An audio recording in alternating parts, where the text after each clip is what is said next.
Hello students, welcome to Vedantic YouTube channel. तो कैसे हैं आप लोग। तो मैं आज फिर लौट आया हूं आपके लिए एक नई वीडियो लेकर जिसका नाम है P block elements allotropes of phosphorus. तो आज हम फास्फोरस के एलोट्रोप्स के बारे में पढ़ने वाले हैं। जैसा कि आप जानते हैं पिछली वीडियो में हमने ग्रुप नंबर 15 यानी कि पी ब्लॉक ग्रुप नंबर 15 के बारे में पढ़ा था और उसमें उसकी प्रॉपर्टीज और केमिकल प्रॉपर्टीज के बारे में जाना था। अब हम उसमें यानी ग्रुप नंबर 15 के एक एलिमेंट फास्फोरस के ऊपर एक वीडियो करने वाले हैं जिसका नाम है एलोट्रोप्स ऑफ फास्फोरस। काफी इंपॉर्टेंट टॉपिक है आपके एग्जाम पॉइंट ऑफ व्यू से, छोटा और इंपॉर्टेंट टॉपिक है, इसको आप इजीली समझ सकते हैं। तो बेसिकली इसके तीन फास्फोरस के तीन एलोट्रोप्स हम पढ़ने वाले हैं आज, red phosphorus, white phosphorus and black phosphorus. ठीक है, आइए इस वीडियो को स्टार्ट करते हैं एकदम जीरो लेवल से एडवांस लेवल तक। सबसे पहले बात करेंगे एलोट्रोप्स की। ठीक है, उससे पहले थोड़ी सी बात हम फास्फोरस की भी कर लेते हैं। अगर आपने पिछली वीडियो मिस की हो हमारी ग्रुप नंबर 15 की तो मैं बता देता हूं। देखो, ग्रुप नंबर 15 में हमारी मतलब नाइट्रोजन फैमिली में कौन कौन होता है, ये होंगे members, nitrogen, phosphorus, arsenic and then antimony and last में बिस्मिथ। ठीक है, ये सब होते हैं। अब इसमें से एक एलिमेंट है फास्फोरस। क्या है? फास्फोरस। ठीक है, ये बहुत ही यूजफुल एलिमेंट है हमारे बॉडी से भी, क्योंकि बोन फॉर्मेशन के लिए भी यही जिम्मेदार होता है। ठीक है, तो फास्फोरस जो है हमारा P4 पोजीशन में होता है वैसे। ठीक है, ये ज्यादा स्टेबल रहता है एज ए P4। ठीक है, अब हम इसके फास्फोरस के एलोट्रोप्स को अगर जाने तो तीन एलोट्रोप्स के बारे में आज हम पढ़ने वाले हैं। सबसे पहले तो व्हाइट फास्फोरस। ठीक है, व्हाइट P, मैं फास्फोरस को P से दिखा देता हूं। ठीक है, फास्फोरस को अब आगे हम P से लिखेंगे, white phosphorus, red phosphorus.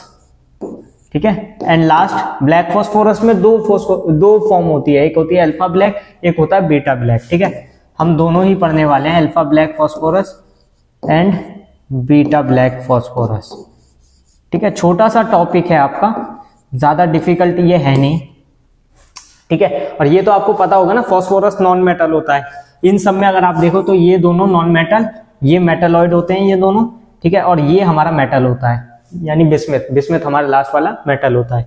Okay, तो आइए जल्दी से चलते हैं व्हाइट फास्फोरस की तरफ नेक्स्ट स्लाइड में। तो व्हाइट फास्फोरस अब हमारा क्या होता है।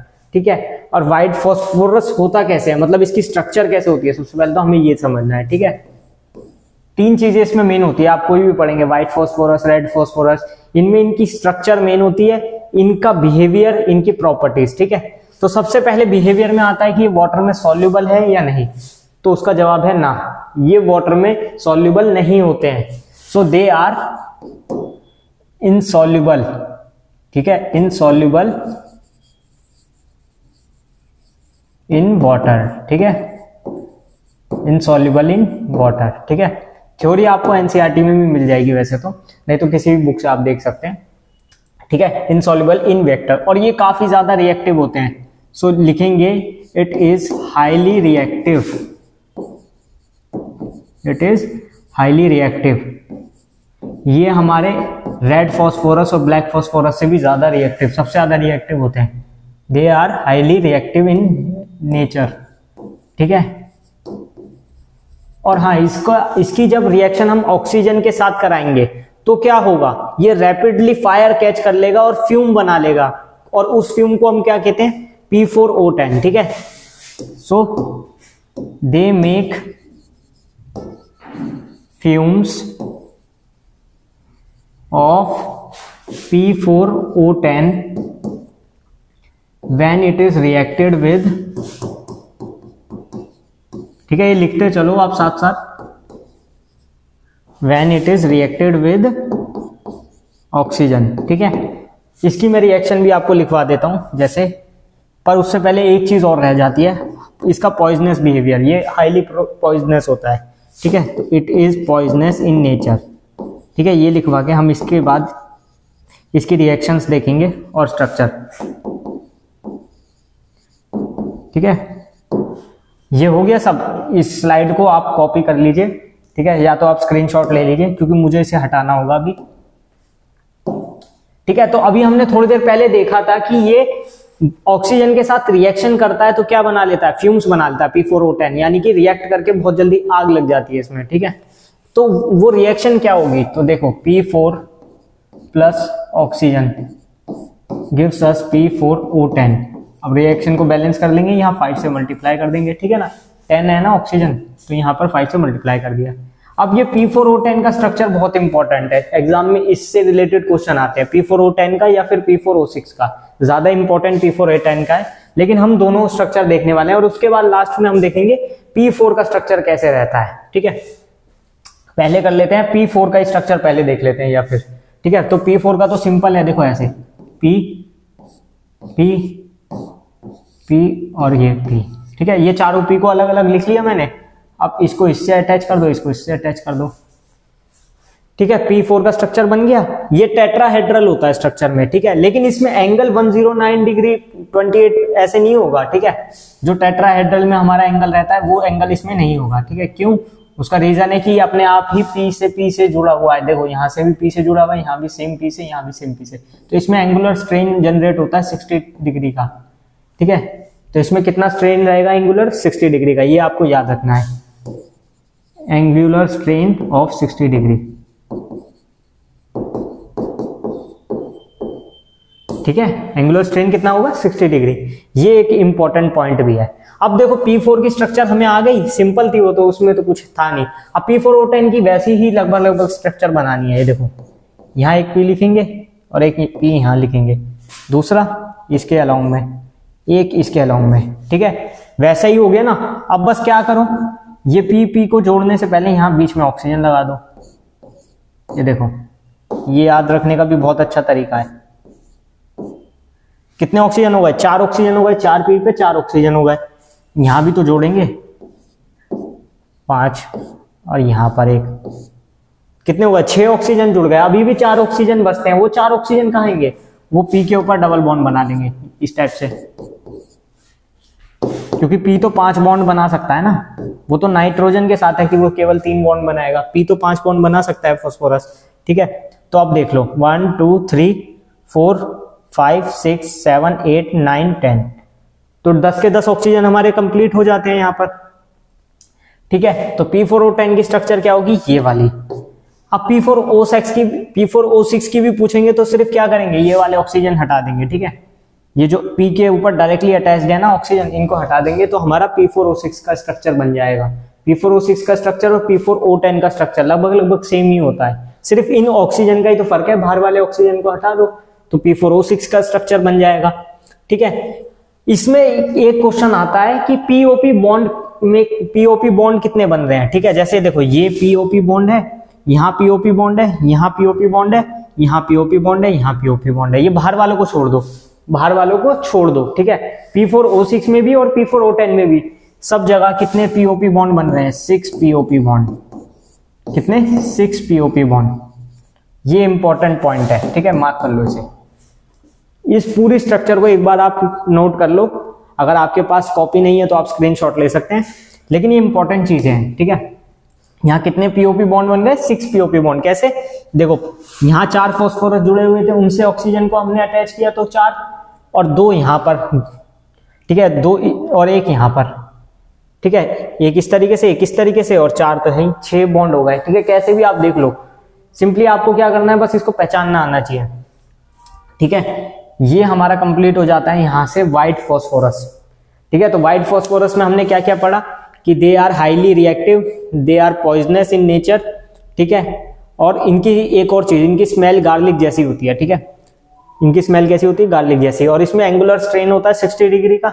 P4 की स्ट्रक्चर हमने देखी, और ये ऑक्सीजन से जब रिएक्ट करते हैं तो फ्यूम्स बनाते हैं P4O10 की, ठीक है, जो कि हाईली रिएक्टिव होती है, यानी कि आग लग सकती है, ऐसा मान सकते हो आप, ठीक है।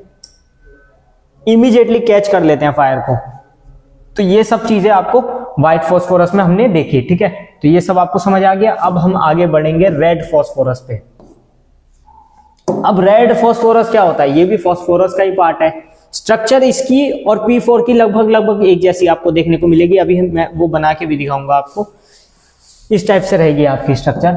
अगर आपको P4 की याद हो गई ना, तो इसकी स्ट्रक्चर याद करना कोई बड़ी बात नहीं है, ठीक है, इस टाइप से। बस क्या करो आप स्ट्रेन जोड़ दो,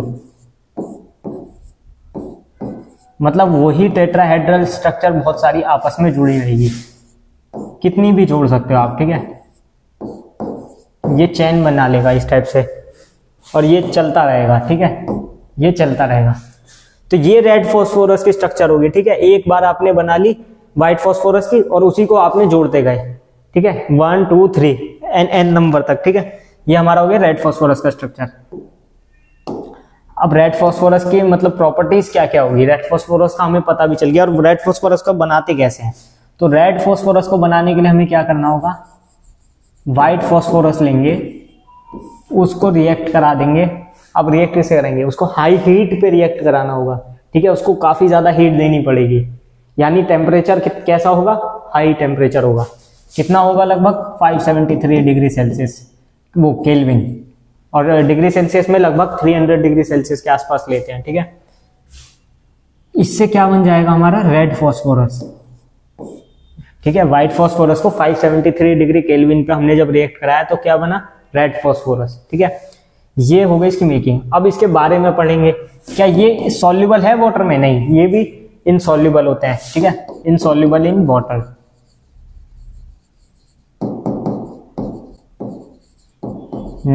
ठीक है, they are less reactive than white phosphorus. ठीक है, कंपैरिजन किससे कराएंगे, व्हाइट फॉस्फोरस से।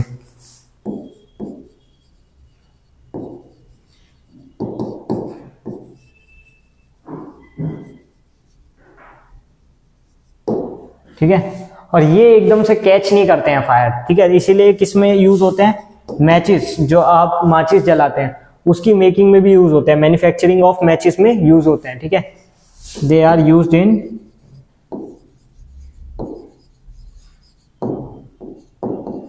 Manufacturing of matches.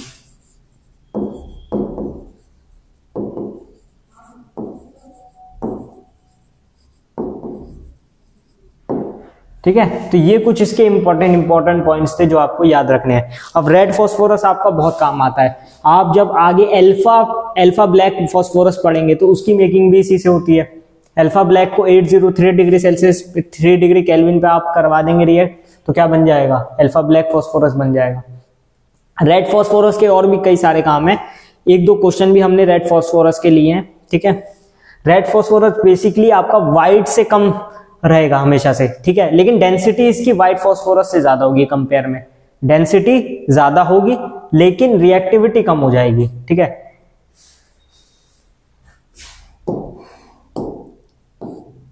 नेक्स्ट आगे हम बात करने वाले हैं alpha black phosphorus, beta black phosphorus. Beta black phosphorus आपका व्हाइट फॉस्फोरस से बनता है, लेकिन जो आपका अल्फा ब्लैक फॉस्फोरस है वो रेड फॉस्फोरस से बनता है। ठीक है, ये दोनों चीज आपको याद रखनी है। याद रखने के लिए आप व्हाइट एंड ब्लैक या ब्लैक एंड व्हाइट कॉम्बिनेशन से याद रख सकते हैं कि बीटा क्या कहते हैं, बीटा ब्लैक वाला आपका व्हाइट फॉस्फोरस से बन रहा है, अल्फा ब्लैक वाला आपका रेड फॉस्फोरस से बन रहा है। ठीक है, इसकी ज्यादातर वैसे मेकिंग के क्वेश्चंस आते हैं। इसकी स्ट्रक्चर कुछ इस टाइप की होती है, बहुत ही कॉम्प्लेक्स स्ट्रक्चर हो जाएगी, मतलब इसीलिए इसकी स्ट्रक्चर से क्वेश्चन नहीं आते हैं। ठीक है, इसकी स्ट्रक्चर से बहुत ही मुश्किल है कि कोई क्वेश्चन आए।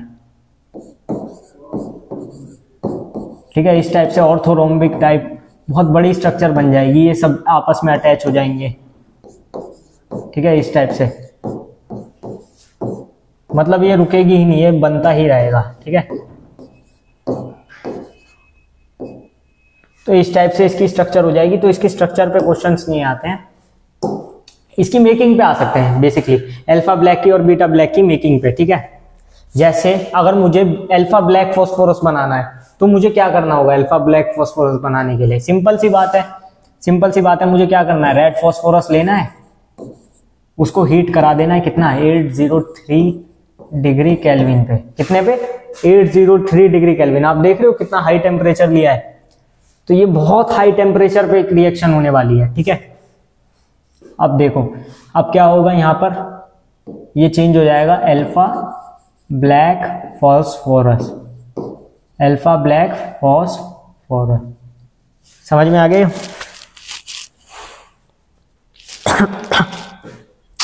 ठीक है। तो रेड फॉस्फोरस को हमने अल्फा ब्लैक फॉस्फोरस में चेंज कर दिया, ठीक है। अब मुझे अगर बीटा ब्लैक फॉस्फोरस बनाना हो, बीटा ब्लैक फॉस्फोरस, तो बीटा ब्लैक फॉस्फोरस कैसे बनाएंगे? उसके लिए मैंने पहले ही बताया था व्हाइट फॉस्फोरस लेना है आपको। व्हाइट फॉस्फोरस को कितने डिग्री पे कर देंगे? 473 डिग्री से केल्विन पे, ठीक है। 473 डिग्री केल्विन मतलब कितना हो गया? आप लगा लो इसको, 273 डिग्री माइनस कर दोगे तो किस में आ जाएगा? डिग्री सेल्सियस में आ जाएगा। तो वो आप चेक कर सकते हो कितना हाई टेम्परेचर हमको लेना पड़ता है, लगभग 200 डिग्री सेल्सियस, ठीक है। तो कितना हाई टेम्परेचर पे हम ये रिएक्शन करवा रहे हैं, ठीक है। इसमें ये ज्यादा इसमें से क्वेश्चंस नहीं आते हैं। अल्फा ब्लैक फॉस्फोरस हो गया आपका, बीटा ब्लैक फॉस्फोरस हो गया, इसमें से क्वेश्चंस आपके बहुत रेयर चांस है कि इसमें से क्वेश्चंस आए। ज्यादा क्वेश्चंस आते हैं व्हाइट फॉस्फोरस में से, जो फ्यूम वाला एक केस पढ़ाया था P4O10 वाला, या फिर रेड फॉस्फोरस में से, क्योंकि रेड फॉस्फोरस आपका मैचिस मैन्युफैक्चरिंग में यूज होता है, ठीक है। तो ये कुछ क्वेश्चन है, लेकिन आपको ये याद रखना है, इसकी मेकिंग इंपॉर्टेंट है कि कितने डिग्री केल्विन या कितने डिग्री सेल्सियस में, क्योंकि एक में याद कर लो, या तो आप केल्विन में याद कर लो या डिग्री सेल्सियस में याद कर लो, फर्क कुछ नहीं पड़ने वाला है, ठीक है। इसका कितना टेम्परेचर लेते हैं, ठीक है, और किससे बनाते हैं। आप कंफ्यूज मत हो जाना कभी कि beta black phosphorus white phosphorus से नहीं रेड फॉस्फोरस से बनेगा, ये कंफ्यूजन रहती है। तो ये इसकी रिएक्शन इसको याद रखना है, ठीक है, कि ब्लैक फॉस्फोरस के दो पार्ट हैं, अल्फा ब्लैक फॉस्फोरस और रेड और बीटा ब्लैक फॉस्फोरस। एक रेड फॉस्फोरस से बनता है, एक व्हाइट फॉस्फोरस से बनता है। ये दोनों चीजें आपको याद रखनी होंगी, ठीक है। तो आई होप ये सब क्लियर हो गया। अब इसके कुछ क्वेश्चंस देख लेते हैं। उससे पहले कंपैरिजन आ जाता है, तो कंपैरिजन का भी देख लेते हैं, इजी है। कंपैरिजन में मैंने सबसे पहले बताया रिएक्टिविटी हाई सबसे ज्यादा किसकी रहेगी? व्हाइट फॉस्फोरस की, ठीक है, एंड देन रेड फॉस्फोरस, ठीक है। व्हाइट फॉस्फोरस, रेड फॉस्फोरस, फिर ब्लैक, अल्फा ब्लैक, फिर बीटा ब्लैक, फिर वो आते रहेंगे, ठीक है, सो ऑन। फिर वो दोनों ब्लैक फॉस्फोरस की है, लेकिन मेन क्या है? सबसे ज्यादा कौन है? व्हाइट फॉस्फोरस, ठीक है, देन रेड फॉस्फोरस। स्टेबिलिटी का भी सेम रहता है, व्हाइट फॉस्फोरस, फिर रेड फॉस्फोरस, फिर ब्लैक फॉस्फोरस, ज्यादा इसमें कोई डिफरेंस नहीं आता। लेकिन डेंसिटी, अब डेंसिटी किसकी ज्यादा होगी? जिसमें नंबर ऑफ फॉस्फोरस ज्यादा होते रहेंगे। तो सबसे कम तो व्हाइट फॉस्फोरस में है, ठीक है, सबसे कम तो व्हाइट फॉस्फोरस में है, उससे ज्यादा रेड फॉस्फोरस में, क्योंकि उसमें चेन बनती थी, ना, P4, P4, P4, P4, ठीक है, वो चेन बनाता था। तो इसमें नंबर ऑफ फॉस्फोरस ज्यादा थे, ठीक है, व्हाइट से। तो इसके कंपेयर में डेंसिटी किसकी ज्यादा होगी? रेड फॉस्फोरस की। और रेड फॉस्फोरस से ज्यादा किसकी होगी? जिसका ऑर्थोरोम्बिक स्ट्रक्चर बन रहा था, जिसमें बहुत सारी चेन बन गई थी, तो यानी कि ब्लैक फॉस्फोरस। इसमें दोनों पार्ट हमारे आएंगे, अल्फा ब्लैक भी और बीटा ब्लैक भी, दोनों ही। लेकिन आपको इसमें से इतना कुछ नहीं आएगा, बस आपको ये याद रखना है कि रिएक्टिविटी व्हाइट फॉस्फोरस की सबसे ज्यादा होती है, डेंसिटी व्हाइट फॉस्फोरस की सबसे कम होती है, ठीक है। ज्यादा से ज्यादा क्वेश्चन में यही पूछा जा सकता है। ये नेक्स्ट क्वेश्चन है हमारा, which of the following allotropes of phosphorus is used in the manufacturing of safety matches. हाँ, वही माचिस की मैन्युफैक्चरिंग में किसका यूज करते हैं? रेड फॉस्फोरस का। ये तो अभी हमने देखा ही था जब हम रेड फॉस्फोरस पढ़ रहे थे कि इसका यूज हम कहाँ करते हैं? मैचिस मैन्युफैक्चरिंग में, ठीक है। तो यहां पर हमारा होगा रेड फॉस्फोरस। हम व्हाइट फॉस्फोरस क्यों नहीं यूज करते? वो तो आपको पता होगा ना, क्योंकि वो हाईली रिएक्टिव होता है।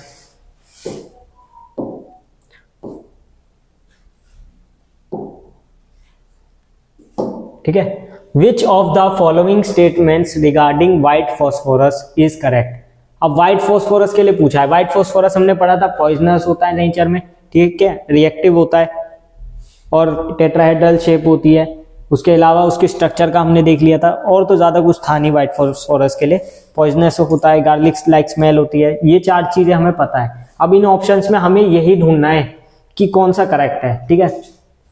White phosphorus consist of P4 tetrahedra and is less reactive then red phosphorus. ये तो पहली गलत हो गया, क्योंकि व्हाइट फॉस्फोरस तो सबसे ज्यादा रिएक्टिव होता है और इस ऑप्शन में कहा गया है कि वो कम रिएक्टिव होगा किससे? रेड फॉस्फोरस से। तो ये पॉसिबल ही नहीं है। Next, white phosphorus Burns spontaneously in air. ये सही है, कि हाँ वो स्पॉन्टेनियसली एयर को पकड़ लेता है, व्हाइट फ्यूम्स बनाता है और आग लग जाती है। ठीक है, एमिटिंग अ फेंट ग्रीनिश लाइट। ठीक है क्योंकि फ्यूम्स बनाता है ना वो।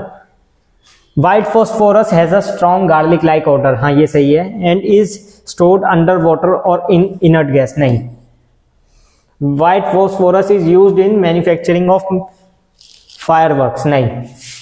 ये तो फिर काम खराब हो जाएगा, अगर इसको फायरवर्क्स के मैन्युफैक्चरिंग में यूज करेंगे तो पटाखे बनने से पहले ही फूट जाएंगे, क्योंकि ये तो बहुत जल्दी कैच कर लेगा फायर को।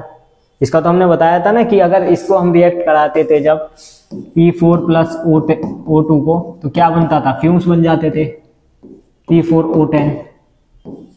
ठीक है, तो हाईली रिएक्टिव होता है, एकदम इमीडिएटली कैच कर लेता है ये फायर को, तो ये तो पॉसिबल ही नहीं है केस। तो इसमें सिर्फ एक ही ऑप्शन सही आ रहा है, ऑप्शन बी, यानी फॉस्फोरस क्या करता है, एकदम से हीट को कंज्यूम कर लेता है और एकदम से आग लग जाती है। ठीक है, सो आई होप आपको आज का ये लेक्चर समझ आया होगा।